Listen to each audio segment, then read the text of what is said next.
Nobody tells you this, but there's a woman standing in every room who spent no more money than the woman standing next to her, and yet the entire room reads her as wealthy. Same budget, same season, same heat pressing down on both of them, and still one woman gets asked, "Where did you get that?" and the other one doesn't. The difference was never the price. It was 5 decisions made before either woman left the house, and most women have never been told what those decisions actually are. That gap closes today, right here at Golden Melanin Luxuries in the next few minutes. 5 details, specific, learnable, yours by the end of this video. Let's start with the one that changes everything else on this list before we even get to it. Detail 1. The fabric temperature versus the fabric weight. Here's a mistake that almost every woman over 60 makes in the summer, and it isn't her fault because the advice she was given was backwards from the start. She was told that lightweight fabric equals cool, so she reaches for the thinnest, flimsiest thing on the rack, thinking she's making a smart choice for the heat. What actually happens is that thin synthetic fabric clings to the body within the first 20 minutes outside. It wrinkles at the first sit-down. It shows every damp spot, every crease, every shift in posture, and the eye reads all of that as effort. And a woman who looks like she's working hard to hold her outfit together never reads as rich. Rich reads as ease. What actually keeps a woman cool and looks expensive at the same time is fabric with body. Heavyweight linen, structured cotton poplin, a substantial cotton-silk blend. These fabrics breathe beautifully because of how they're woven, not because of how thin they are. They hold their own shape independent of your body underneath, which means they don't cling, they don't wrinkle into a mess by noon, and they move with intention rather than collapsing with it. Against melanin-rich skin, this matters even more than most women realize. Deep brown, mahogany, ebony tones absorb and reflect light differently than pale skin does, and a fabric with real texture and structure catches that light in a way that reads as rich, almost sculptural, especially in a soft, undyed cream, a warm sand, or a deep, earthy terracotta. The mistake to avoid here is chasing the word lightweight on the label. Chase structure instead. Pick it up, feel if it holds its own shape in your hand. If it collapses the second you let go, it's going to collapse on you too, right in front of everyone. Detail 2. The single point of shine. Every woman owns more jewelry than she needs for any single outfit, and in the summer heat, that becomes a real problem. Multiple pieces of jewelry in direct sunlight compete for the same light.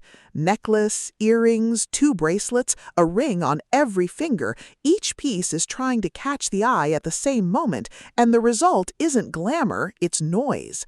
The eye doesn't know where to land, so it doesn't land anywhere, and the whole look reads as busy instead of composed. Rich, quietly confident women do the opposite. They choose one point of shine and let everything else go quiet around it. Maybe it's a single wide gold cuff and bare ears. Maybe it's one substantial pair of earrings and a completely bare neck and wrists. One piece, chosen with intention, does more work than 5 pieces fighting each other for attention. This is where warm-toned gold becomes your best friend, especially brushed or matte gold rather than the high-polish, mirror-bright kind. Polished gold throws a hard flash of light that can feel almost harsh against warm afternoon sun. Brushed gold holds a soft, steady glow instead, and against deep brown or golden brown skin, that glow doesn't compete with your skin tone, it deepens it. The mistake to release here is thinking more jewelry means more luxury. It's the opposite. Restraint is the luxury. One point of shine and let your skin do the rest of the talking. Detail 3. The length that lengthens instead of the length that hides. For decades, Black women over 60 were quietly steered toward one specific instruction about hemlines. Keep it modest, keep it covered, keep it safe, keep it below the knee.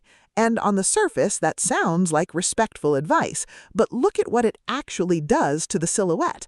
A hem that lands 2 to 4 inches below the knee cuts the leg off at its widest point, right at the calf. The eye stops there, the line breaks, and a broken vertical line always reads shorter and heavier than the same body in a hem that falls somewhere else. The correction isn't about showing more skin, and it was never about that. It's about choosing a hem that lands at the narrowest points of the leg instead of the widest, either right at the knee itself or further down at the mid-calf or ankle in a soft, fluid fabric that skims rather than clings. When the hem lands there, the eye travels the whole way in one unbroken line, and that unbroken line is what the brain reads as height, ease, and quiet authority. This works beautifully with the fuller, more architectural hips and thighs that so many Black women carry, because a longer fluid hem doesn't hide that shape, it frames it, letting the width at the hip taper gracefully into a long, narrow line below. The mistake to avoid here is choosing length out of fear instead of geometry. Modesty was never the enemy here. The wrong cut point was. Choose the length that keeps your line moving, not the one that was chosen for you out of habit. Detail 4. The shoe that disappears instead of announces itself.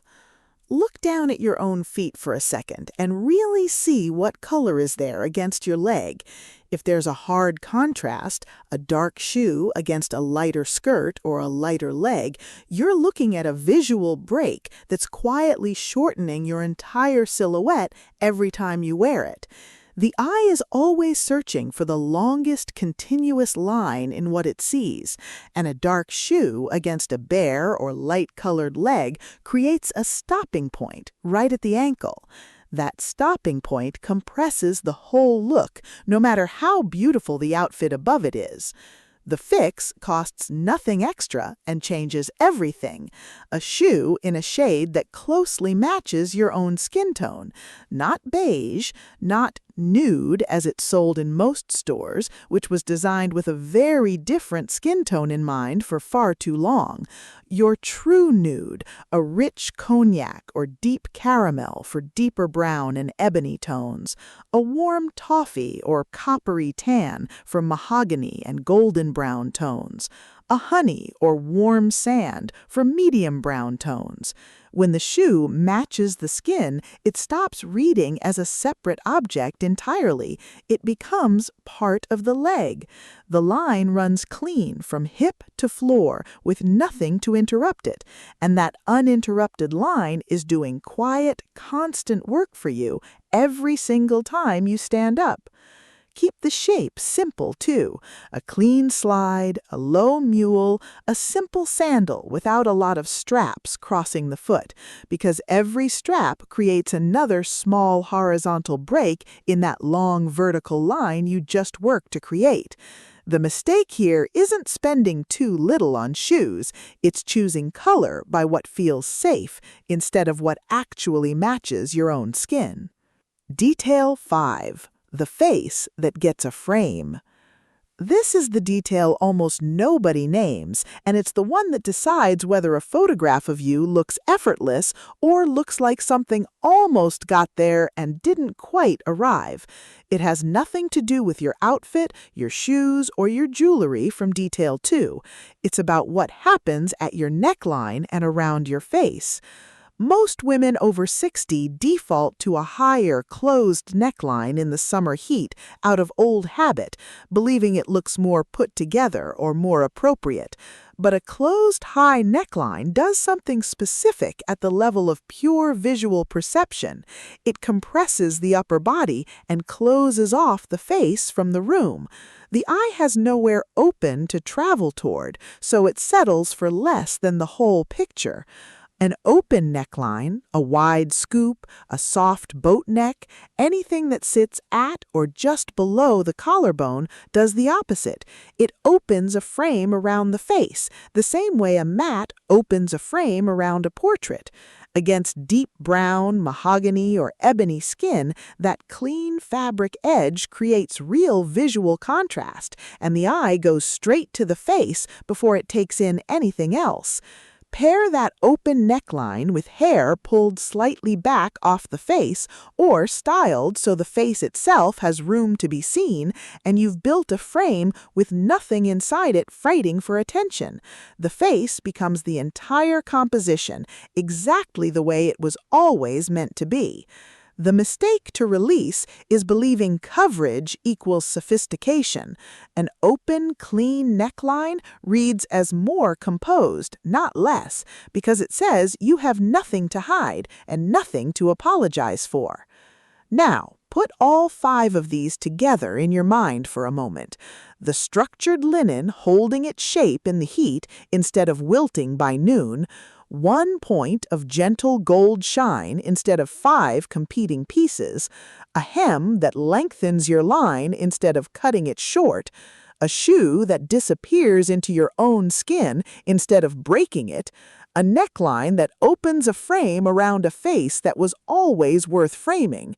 None of this required a different budget than the woman standing next to you. It required different information that was never written with you specifically in mind until now. That's really what this whole channel is built on. Not trends, not spending more, just finally being told the truth about what actually works on your skin, your body, your life. At Golden Melanin Luxuries, where the advice is built for you first, not adjusted for you afterward. Tell me in the comments which one of these 5 details you're changing first. Just the number is enough. I read every one of them. And if a friend of yours has been standing in front of her mirror on hot mornings, feeling like something's slightly off without being able to name it, send her this video today. That's not a suggestion. That's a gift. If this is your first time here, subscribe and come back next week, because we are only just getting started, and this community was built entirely around women exactly like you.